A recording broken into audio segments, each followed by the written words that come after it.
Vamos ver agora, mas se consegue tocar.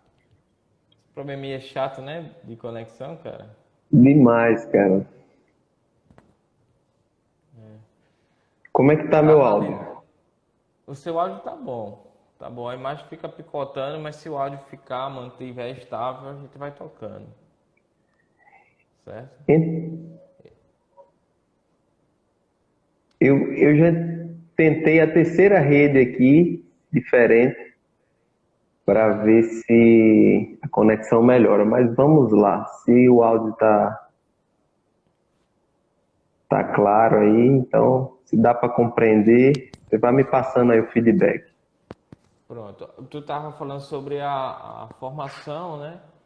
Lá na UEPB, foi mais ou menos quando a gente conseguiu escutar bem. Sim. Então, desde, sei lá, quando eu já estava do quarto para o quinto ano do curso, quando a gente fez um curso de terapia manual, que inclusive foi ministrado pelo Jean, pelo Jailson, a gente teve mais um contato, né? Eu acho que a gente foi unido pela fisioterapia manual Isso. e graças a Deus a gente continua aí, né? Se enveredou por essa área e vai agregando mais valor àquilo que a gente está fazendo, né? Não só fazendo fisioterapia manual, mas compreendendo cada vez mais aí outras abordagens terapêuticas para os nossos pacientes, né? Isso. Show de bola, Maestro. Você é uma referência, Maestro, regional, né? É, eu, a gente já há algum tempo, a gente já conversa, tem um pensamento muito alinhado e por isso um dos principais motivos também, né? Pela proximidade, amizade e competência que te convidei para participar dessa live. A gente já tinha falado sobre uma outra live que foi sobre Palmeiras, né? De repente a gente retoma em algum outro momento essa live para discutir um pouco mais. Mas a live de hoje, né, a gente vai falar sobre inflamação sistêmica, né? Inflamação sistêmica, na verdade, inflamação silenciosa. Mas antes de falar de inflamação silenciosa, a gente precisa falar de uma inflamação que não é tão silenciosa assim, né? Que é o que muitas vezes chega na clínica, essas duas condições. Eu não sei, Maestro, qual é o teu principal cliente, né? O cliente que chega mais frequentemente para vocês dessa tipo de inflamação que a gente conhece mais, a inflamação aguda, que até quem nos escuta conhece mais. Quais são os casos que chegam mais frequentemente no teu consultório, na tua clínica, que você costuma atender? Se fôssemos colocar no percentual, eu acredito que quem acaba vencendo esse percentual aí é a turma que não sofreu nenhum tipo de lesão.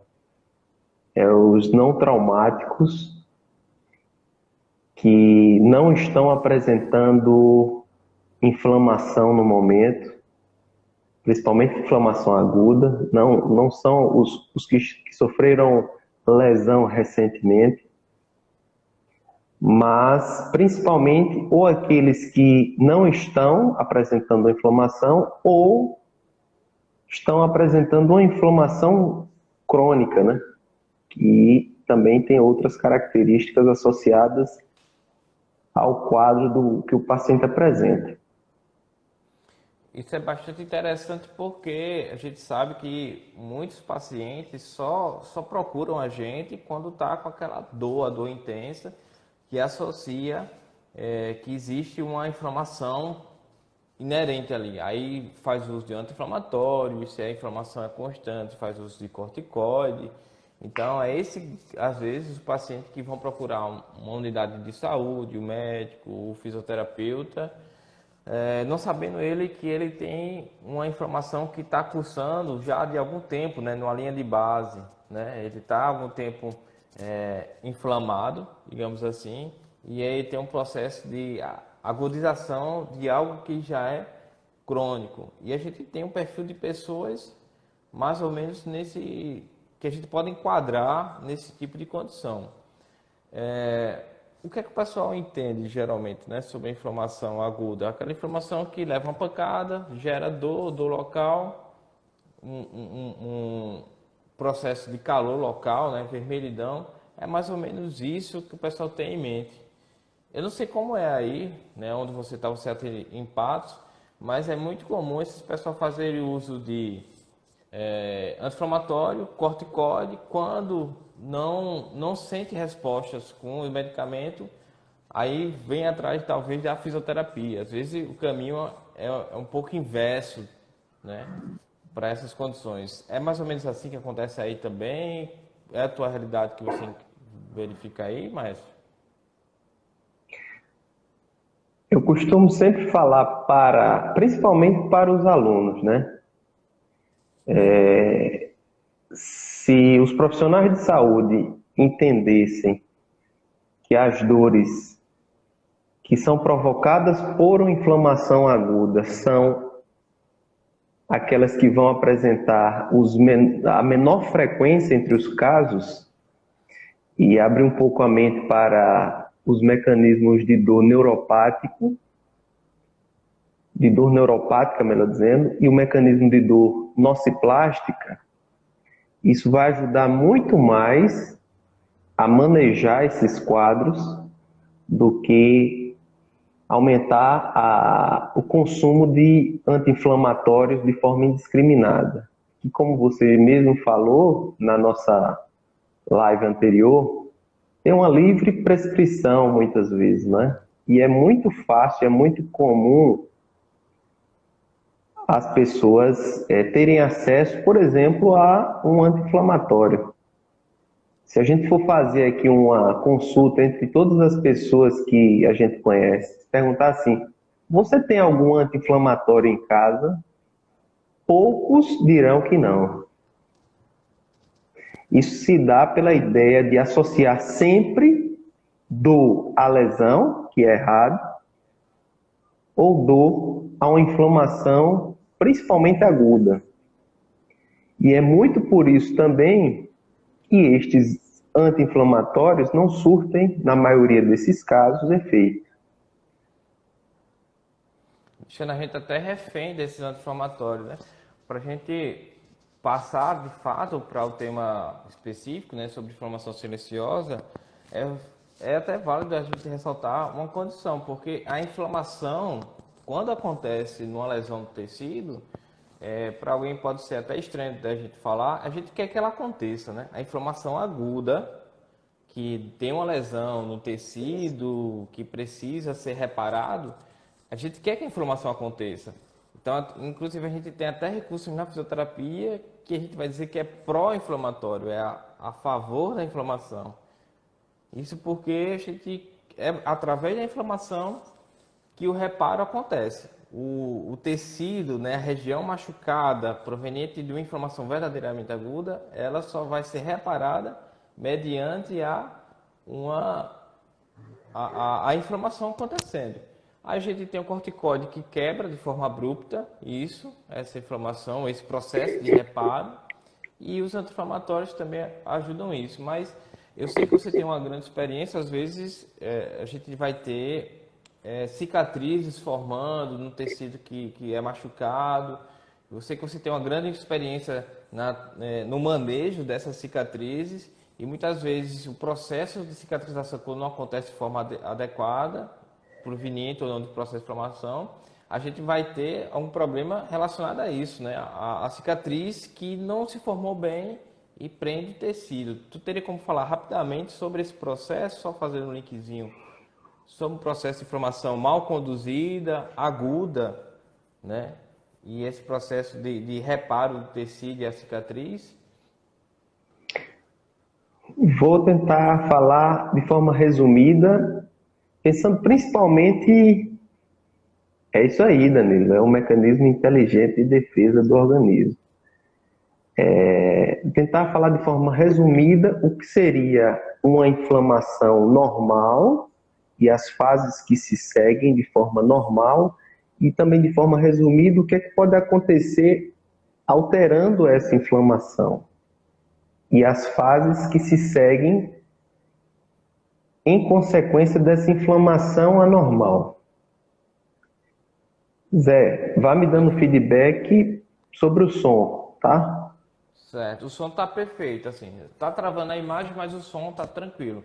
Eu retirei até os comentários para que a gente, pô, né, o pessoal possa te ver bem, se passar os comentários aí no rosto, né, que fica atrapalhando um pouquinho. No finalzinho a gente retoma, eu ativo de novo para a gente tirar do dedo do pessoal. Numa situação normal, ideal, como aquela que acontece nos livros didáticos, nos livros que a gente aprende, a inflamação, ela cursa como uma resposta natural a uma lesão de um tecido. Eu chamo lesão de tecido um corte, por exemplo. Eu chamo a lesão de tecido um, uma lesão que provocou algum tipo de sangramento. Isso é uma lesão de tecido, para ficar bem claro para o público em geral. Se der 6, 7, talvez até 8 dias, a depender da gravidade dessa lesão, vai haver um processo natural em que os tecidos eles precisam se modificar para formar uma cicatriz. E cortes mais profundos, eles vão ter uma modificação até um pouco maior. Vai se formar uma crosta, vai se formar um tecido mais rosado ao redor, até que se forme um tecido novo que não tem nenhum tipo de coloração semelhante à da pele normal. Normalmente esse tecido é um pouco mais esbranquiçado, um tecido que a gente chama de tecido de granulação, que serve de base para remodelar todas aquelas fibras colágenas. Ali há uma intensa formação de um novo tecido, incluindo novos vasos, para que esse novo tecido ele fique numa situação muito próxima a ter uma capacidade funcional parecida com a do tecido antes da lesão. E aí essa cicatriz, a partir do momento que ela é estimulada, e isso deve acontecer, após a queda da crosta, após a queda do coágulo de fibrina, após coagular bem o tecido, sem apresentar sinais de que aquele tecido ele vai voltar a ter uma nova lesão nas bordas dessa cicatriz, quando esse tecido ele já está finalizando esse processo, na verdade não finalizando o processo de cicatrização, porque ele é contínuo, ele continua inclusive numa terceira fase.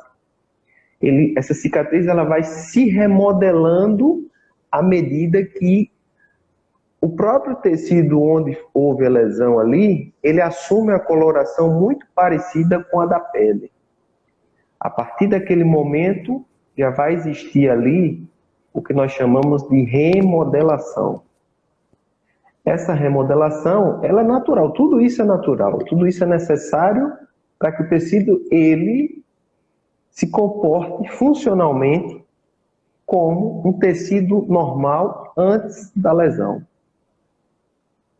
Esse é o processo natural. Até aqui está tranquilo, Zé? Tranquilo. Basicamente é o processo que o corpo vai levar para formar e reparar aquele tecido, né? Formar um tecido novo, como você bem explicou aí. Muito bom. Só que em situações anormais, as pessoas falam, por exemplo, quando é que forma queloide? Normalmente minha inflamação demora mais. Eu percebo que a dor persiste até depois de formar a cicatriz. Tudo isso é anormal. A dor ela só deveria acompanhar. Do que a gente chamaria de normal, né? Essas situações que você acabou de falar, Foge do que seria normal. daquele exemplo anterior, foge da situação que aconteceria no exemplo anterior.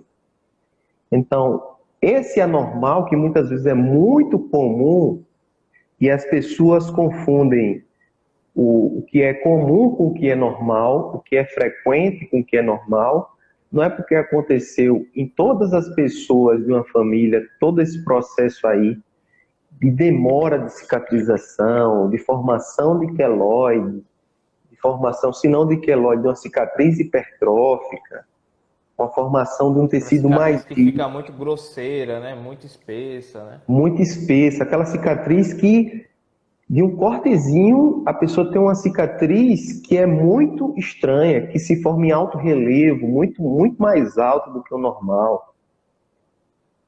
Então, tudo isso que a gente considera como sendo anormal e considera como sendo patológico, isso pode ser acentuado por diversos fatores, incluindo fatores genéticos.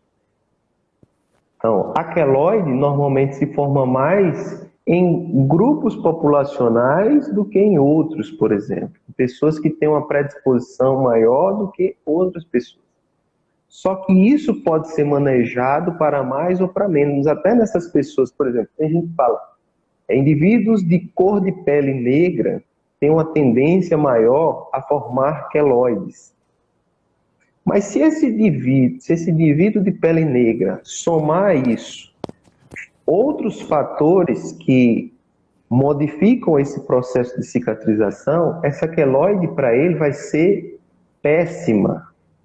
O tecido que vai cicatrizar ali nesse indivíduo que sofreu uma lesão vai ser muito ruim, muito pouco extensível.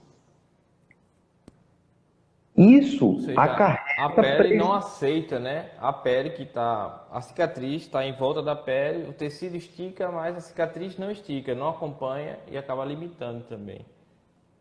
perfeitamente. E quando isso acontece, quando a pessoa já chega no que seria aquela fase 3 do processo de cicatrização, em que o tecido ele já estaria bem mais elástico, cederia muito facilmente aos movimentos, como o tecido sadio, numa situação anormal, esse tecido ele não vai ser tão elástico assim. Ele vai ser muito mais rígido, vai trazer muito mais prejuízo. E a gente não tem que pensar só nisto do ponto de vista mecânico. Vou traduzir. Como assim, do ponto de vista mecânico? A gente não tem que pensar no nosso corpo, uma área que sofreu um corte, como sendo uma área danificada só do ponto de vista estrutural. Não é só a pele que foi lesionada, não é só, por exemplo, ligamentos que foram lesionados, não é só o músculo que foi lesionado. Muitas vezes, um tecido que sofreu uma cicatrização patológica, ele vai ser centro de interferência para o sistema nervoso central. Como assim? Ele vai perturbar permanentemente o sistema nervoso central, mandando sinais, informações. É como se ele estivesse falando assim para o sistema nervoso central: olha, eu ainda não cicatrizei completamente, ou eu ainda preciso de algum cuidado aqui. E isso pode repercutir, inclusive, em perda de força do indivíduo naquele território, naquela área onde houve a lesão. Isso pode ser repercutido, trazer como consequência, por exemplo, uma limitação de flexibilidade, mas, principalmente, isso pode interferir num tipo de dor que é talvez mais comum do que a gente imagine, que é aquela dor nociplástica, em que a pessoa não tem mais lesão, mas ainda existe ali um incômodo, um desconforto, uma dor associada àquela cicatriz, 2, 3, 4, 5 anos após a lesão.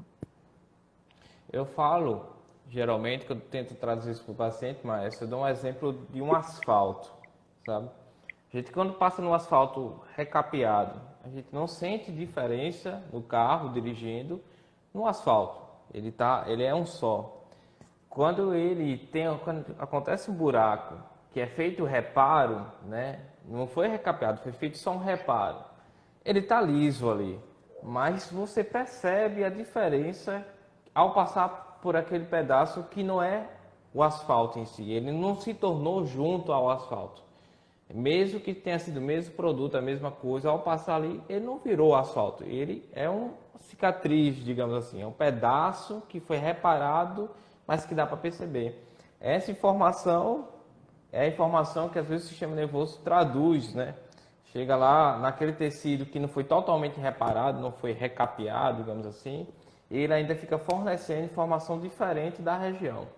Então, chega lá no cérebro, a percepção de que algo diferente está na periferia, e para isso a gente monta uma programação de movimentos para que eu execute para burlar aquilo ali, para enganar aquilo ali. Então, às vezes eu visualizo dessa forma para dizer ao paciente, olha, essa cicatriz que não está totalmente reparada está interferindo na sua percepção. Você vê mais ou menos por aí? Seria mais ou menos... Faz lógica essa explicação, mas... Demais, completamente. Pra gente... Pode dizer, pode continuar. Pode falar, pode falar. Para a gente mudar a página, né? A gente passar de fato para a inflamação silenciosa, a última coisa que eu queria falar sobre inflamação aguda era o seguinte, porque quando acontece uma lesão, uma inflamação local, existe um sistema de sinalização, que um colega aí já falou, né? O corpo é inteligente para sinalizar. Não é só olhando que eu vou saber que a lesão aconteceu, mas o corpo vai liberar substâncias para sinalizar a outras substâncias do corpo para chegar lá e reparar. Tudo é química nesse sentido, né? Então, chega ali, já tem substância no local que libera mais substâncias para dizer que precisa ir lá os agentes anti-inflamatórios. Essa substância a gente vai chamar de pró-inflamatório. Por que pró? Porque vai facilitar o processo de inflamação. Ele sinaliza ao corpo que teve uma lesão e o corpo ali precisa facilitar que aquela inflamação dê o seu curso, nessas fases aí que você acabou de colocar. Mas o problema é quando a gente não tem nenhuma lesão e essas pró-inflamatórias circulando. E não é só no local, não é só na mão, ela circula no corpo todo, sinalizando que tem uma inflamação sem ter. E essa inflamação é a que a gente vai chamar de inflamação o quê, Márcio? Silenciosa. Exatamente. Vamos lá, deixa eu estar com você agora. Como assim inflamação silenciosa? A gente cantou isso segunda-feira. Inflamação silenciosa, que não necessariamente tem uma lesão, acabei de falar, mas existe um sinal no corpo dizendo que tem uma lesão. Essa parte da explicação, eu gostaria de falar um pouquinho depois de uma explicação que é um pouco simples, tá? Vai Para lá, tá com você. facilitar o entendimento. Imagine 3 partes distintas do nosso corpo, tá? Vamos imaginar 3 partes distintas, que têm ligação, mas são distintas, que participam de todo o processo inflamatório, que interagem entre si. Uma influencia na outra. Então, eu preciso falar primeiro do sistema nervoso central. O nome, para quem não é da área, parece um palavrão, né? A expressão parece um palavrão. Quando eu falo sistema nervoso central, isso inclui o nosso encéfalo e a nossa medula. Tudo que está dentro da nossa coluna ali, e tudo que está dentro do crânio, da calota craniana, representa aí o nosso sistema nervoso central. O que é que eu vou lembrar desse sistema nervoso central quando eu falar sistema nervoso central? Ali é o grande chefe. É quem governa tudo no nosso corpo. Outra parte que precisa ser bastante mencionada, porque interfere demais num processo inflamatório, seja ele silencioso ou não, é o sistema nervoso endócrino. Desculpe, o sistema endócrino. Não vou complicar muito, não vou falar neuroendócrino, vou falar endócrino. O sistema endócrino, com relação à inflamação, ele tem um eixo que regula esse processo inflamatório. que é Se chamado... comunica com esse processo inflamatório, né? Exatamente. Ele interfere nisso, que é chamado de eixo hipotálamo hipófise adrenal. Para trocar o palavrão, é o eixo que conecta o cérebro à adrenal, que é uma glândulazinha que está em cima do nosso rim, por isso que é adrenal o nome, né? Se remete à ideia de renal, está junto ao rim. Os dois rins têm essas glândulas sobre eles. Continuando, esse sistema endócrino, sobretudo esse eixo aí formado pelo hipotálamo, pela hipófise e pela adrenal, ele também interfere na inflamação, ele também regula a inflamação. O que é regular essa inflamação? É falar, aumenta a inflamação ou diminui a inflamação. E existe também o sistema imunológico. Aí a gente vai precisar falar principalmente dos tecidos que produzem células, ou seja, existem órgãos do nosso corpo que produzem as células de defesa. Então, esses tecidos, eles estão localizados, por exemplo, na nossa mucosa intestinal, nos nossos pulmões, na nossa medula óssea. E eles só começarão a produzir essas células se houver estímulo ou do sistema nervoso central, o grande chefe, ou do sistema endócrino. Tem que ter Só um que comando de uma dessas vias. veja que não é algo muito simples, mas a gente tenta resumir para que fique claro. Então, se eu falo para você que inflamação é um processo natural e não tem muitos fatores que interferem, eu vou estar mentindo. Ela é natural, ela precisa acontecer, mas existem uma centena de fatores que podem interferir nesta inflamação. Exemplo. Imaginem um indivíduo que tem uma resistência, que desenvolve uma resistência aos hormônios que são produzidos na adrenal. Esse indivíduo, ele tende a ter permanentemente uma inflamação crônica. Ou ainda uma inflamação que se arrasta por muito mais tempo, porque o cortisol, por exemplo, se o indivíduo desenvolve resistência ao cortisol, que é um desses hormônios, o cortisol tem um papel anti-inflamatório fundamental para frear, inibir a inflamação. Só que este não é o único mecanismo que freia a inflamação. Esse é um em meio a centenas de outros mecanismos.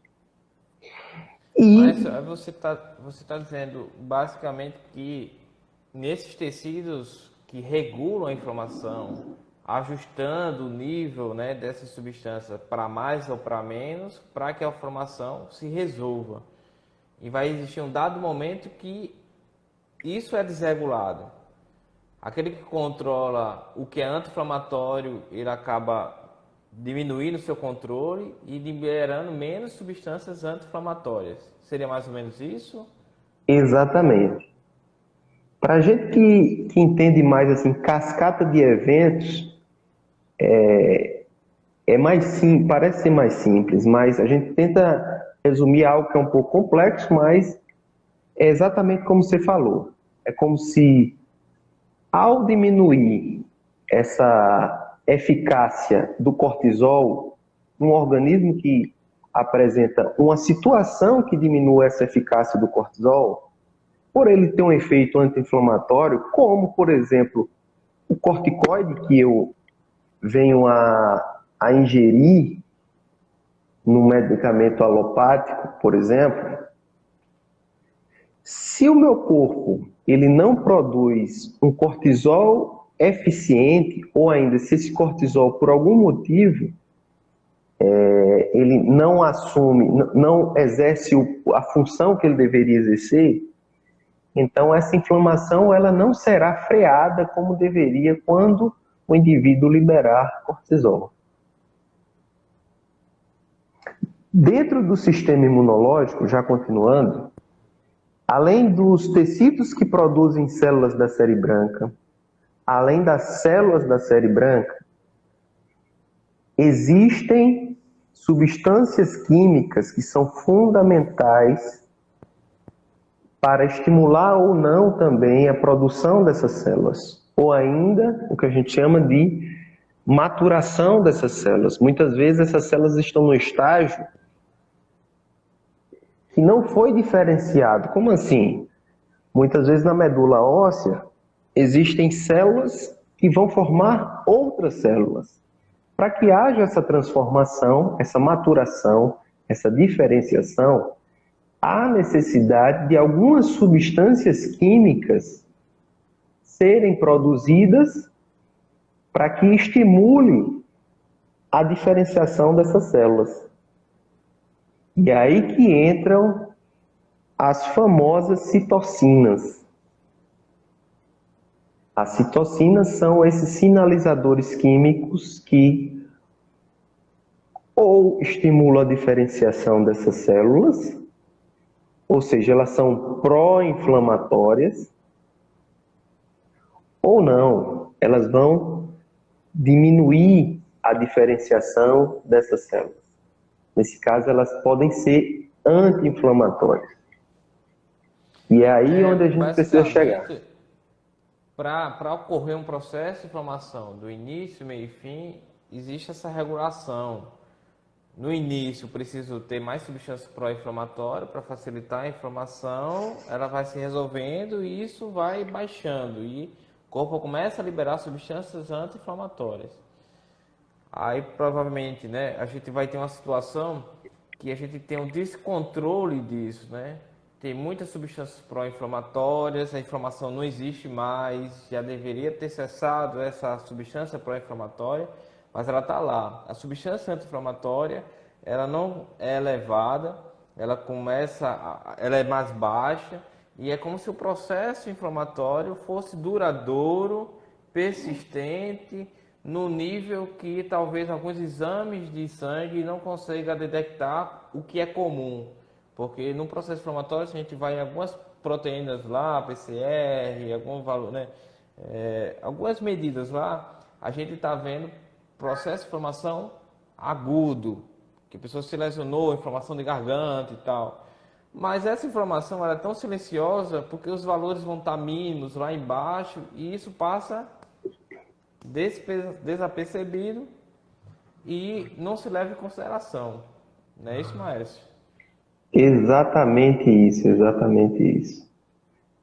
É engraçado, Diego, que esse é um tema que causa estranheza para muita gente, sabe? Inclusive quem é da área fala assim, inflamação sistêmica silenciosa, ele está inventando isso? Não, gente, isso Outro aí... sinônimo, né, é inflamação sistêmica de baixo grau. É um sinônimo para esse mesmo termo, né? Exatamente. Então, se você é da área e quiser pesquisar mais sobre isso, eu aconselho que você busque. Os melhores textos estão em inglês, né? Normalmente a gente vai encontrar muito texto com sinônimo assim, low level inflammation, ou inflamação de baixo grau, como o Zé falou, ou inflamação subclínica. O que é que caracteriza essa situação aí? O indivíduo já já eu chego naqueles 70%, viu, Zé? Porque eu falo... 70% das pessoas... Eu acredito que 70% tá nesse nível aí. tá? É muita gente, amigo. É muita gente. Você tem que justificar aí. Não, mas depois você vai entender como a gente chega. Vocês vão falar, eu acho que Esse até ponto. mais. Eu vou tentar chegar nisso aí, já já. O indivíduo que apresenta essa situação, ele faz um PCR hoje. Eu não estou falando de uma pessoa que foi contaminada ou não por uma infecção viral, seja essa que está em vigor agora, que a gente está atravessando, a gente está vivendo inclusive essa quarentena em virtude dela, mas de um indivíduo que apresenta sinais estranhos, como por exemplo, sensibilidade anormal ao toque, hipersensibilidade ao toque, por exemplo. Até O mesmo ao indi... vestir, né? Pois Veste uma é, blusa, uma camisa, tá sensível, tá estranho. o indivíduo que sente que do nada o pé incha, que é o edema que a gente chama, periférico, ou ainda as mãos, ou ainda sem fazer movimentos repetitivos, sente dores muito facilmente nas articulações periféricas, ou ainda, e esse é um sintoma que é fantástico para a gente entender o envolvimento do sistema nervoso, do sistema, eu ia falar neuroendócrino, mas do sistema endócrino. E só para fazer um Cansaço. adendo, não é aquele paciente de artrite clássico, né? Que tem dor nas Não, juntas todo dia, chove. Não é esse paciente que a gente está falando. não é esse paciente aí não. Não é o paciente que tem, por exemplo, um PCR elevado, um fator reumatoide elevado, que tem todos os critérios de artrite reumatoide. Não é esse paciente. É um paciente que do nada surge um problema que ninguém sabe explicar. O que levou a esse problema? Muitas vezes, esse paciente ele está em leve sobrepeso ou em excesso de peso durante muito tempo na sua vida. Esse é aquele paciente que fala, sempre o meu hálux, o dedão do pé dói, ou então ele fica dormente permanentemente. Esse é aquele paciente que vai falar assim, é bom gravar essa informação. Eu sinto cansaço no final da tarde. É como se eu tivesse esgotado. E é bom explicar os porquês disso. Manter uma inflamação silenciosa viola um princípio natural do nosso organismo, que é o princípio da economia de energia. A gente, para tudo, tende a economizar a energia. O nosso organismo ele é inteligente ao ponto de preservar a energia que ali existe. E produzir células de defesa gasta muita energia. E requer uma regulação muito grande de cortisol.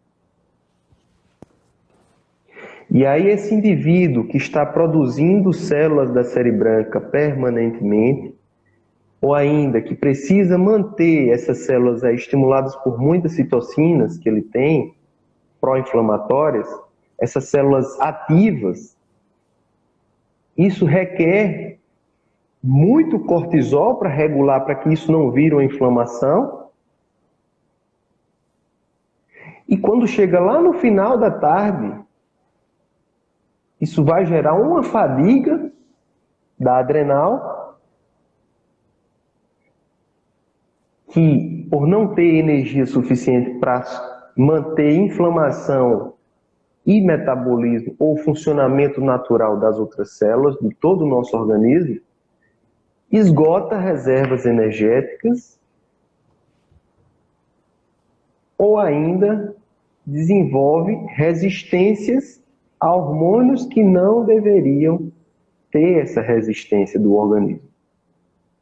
Um hormônio muito clássico é a bendita resistência à insulina, né? Por Que a exemplo, gente numa síndrome que a gente vai chamar de síndrome metabólica, o indivíduo que desenvolveu, permaneceu obeso, como você falou, né? Ou acima do peso por muito tempo. A própria tecido de gordura, tecido adiposo, ele por si só, ele libera essas substâncias pró-inflamatórias, né? Ou seja, a favor da inflamação. Então, tecido gorduroso que está lá por muito tempo, liberando substâncias pró-inflamatórias por muito tempo, está atrapalhando o metabolismo funcionar por muito tempo. Chega uma hora que o organismo desiste de tentar. Desiste de tentar se manter esse equilíbrio porque já não consegue mais. Entra numa fadiga, né? Numa fadiga que você colocou aí. E aí ele começa a desenvolver diabetes. O diabetes vai formar placas de gordura nas artérias. A própria placa de gordura lesiona as artérias e essa lesão das artérias também libera mais substâncias a favor da inflamação. Então o cara está só descendo ladeira. E nesse momento, talvez, é aí nesse momento que ele está lá no meio da ladeira que ele percebe que soltou o freio de mão. Imagina Exatamente. aí, você perceber que soltou o freio de mão só no meio da ladeira. O negócio complica. É verdade. É verdade, verdadeiro. Mas foi perfeita essa sua relação aí. Existe, eu não queria falar de coisas muito assim, como é que eu posso dizer, científicas ou coisas que são difíceis do público em geral entender. Mas só esclarecendo alguns itens do que eu falei junto com aquilo que Zé falou. A pessoa com sobrepeso e obesidade, eu vou dar só um exemplo de citocina, tá? Um exemplo de citocina que é pró-inflamatória. TNF-alfa, eu vou chamar ela de citocina A hoje, tá? Essa Isso citocina só A para dizer que isso é identificado, né? O é isso, nome tem endereço e tem exatamente, carteirinha esse problema. exatamente. No caso do indivíduo que tem inflamação silenciosa, a exemplo daqueles que têm sobrepeso, obesidade por um longo período, isso não é para discriminar, mas assim, só para justificar, tá? E alertar também, né? E alertar também. Uma pessoa como essa, como outras que eu vou falar mais à frente, essa pessoa ela vai estar produzindo essa citocina A, que não é A, mas hoje ela vai ser, para a gente não falar palavrões aqui. Então, ela vai estar produzindo citocina A pelas células de gordura. Natural isso aí. Processo natural. Dela, particular dela. Essa citocina A, ela vai começar a ter efeito, por exemplo, em produzir mais células da série branca. Ou seja, você está quase inflamado. Ela vai sensibilizar muitas vezes o meu sistema nervoso central. Ou seja, a percepção sensorial que antes era de um toque vai gerar dor. É muito fácil isso acontecer. Para quem está dentro desse contexto aí. Além disso, essa mesma citocina A, ela pode ter um efeito muito importante sobre hormônios de forma específica.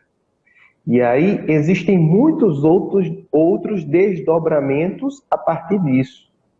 Ou seja, ter sobrepeso e obesidade, bioquimicamente falando, vai causar problema para você. Isso não é praga, como a gente fala, né, Zé? É, não tá rogando praga, né? Não é porque é chato, não é porque é preconceituoso, que as pessoas hoje falam isso. Outro exemplo, e aí você vai entender onde a gente vai chegar naqueles 70%. Pessoas que são etilistas, as pessoas que ingerem bebida alcoólica. Se você for fazer um apanhado aí, geral, Zé, As pessoas que ingerem bebida alcoólica, que dizem ser etelistas sociais, que bebem, assim, final de semana, mas quando chega Socialmente. sexta, sexta exagera, sábado exagera, para no domingo, mas se tiver feriado na quarta, por exemplo, hoje, exagera. Então, essa pessoa, ela não deu tempo de detoxificar, de depurar, de retirar do seu organismo o, o, tanto o etanol e os subprodutos disso, do metabolismo disso. Quando ele é quebrado ou modificado, ele vai gerar outras substâncias, aldeídos, outras substâncias que são maléficas. Isso também agride tecidos, isso agride células da série branca, que produzem mais citocinas pró-inflamatórias.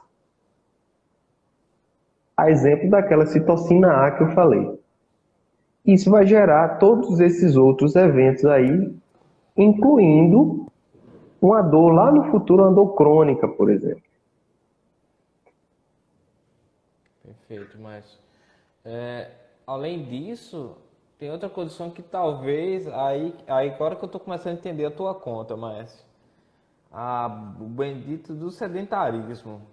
Se a gente fizer um apanhado das pessoas que são sedentárias, ou pelo menos estão sedentárias, e começar a juntar A mais B mais C, aí aquela sua conta começa a fazer todo sentido de 70 ou mais por cento dessa população caminhar para encontrar em algum momento essa inflamação silenciosa. O sedentário também, ele começa a tomar parte dessa fila que a gente está organizando aí, né, em caminho à inflamação silenciosa, né? Exatamente. O sedentário, ele, antes de tudo, ele, por não realizar essa atividade física, ele perde uma grande oportunidade de regular essas mesmas citocinas. Veja como é legal isso. Porque a semelhança dessa citocina A aí que eu falei, existem outras citocinas que são produzidas quando você pratica uma atividade física. Quando você abre mão disso, você abre mão de um coquetel de substâncias que são anti-inflamatórias para você de forma natural. Então, o exercício ele induz a produção dessas substâncias anti-inflamatórias que poderiam combater pau a pau esses problemas que a gente acabou de falar. É exatamente isso aí. Mas vou pedir só E, uma licencinha porque a gente está se aproximando de completar uma hora. Aí, para não ficar o pensamento quebrado, eu vou encerrar aqui para a gente reiniciar, certo? E o aí a gente papo toma essa parte do exercício aí, certo? Para não ficar quebrado esse raciocínio. O papo é rápido, né, cara? No instante dá uma hora. é verdade. É só o tempo de eu salvar e entrar na live de novo, esperar o pessoal entrar também. Bem rapidinho, Valeu, certo? valeu.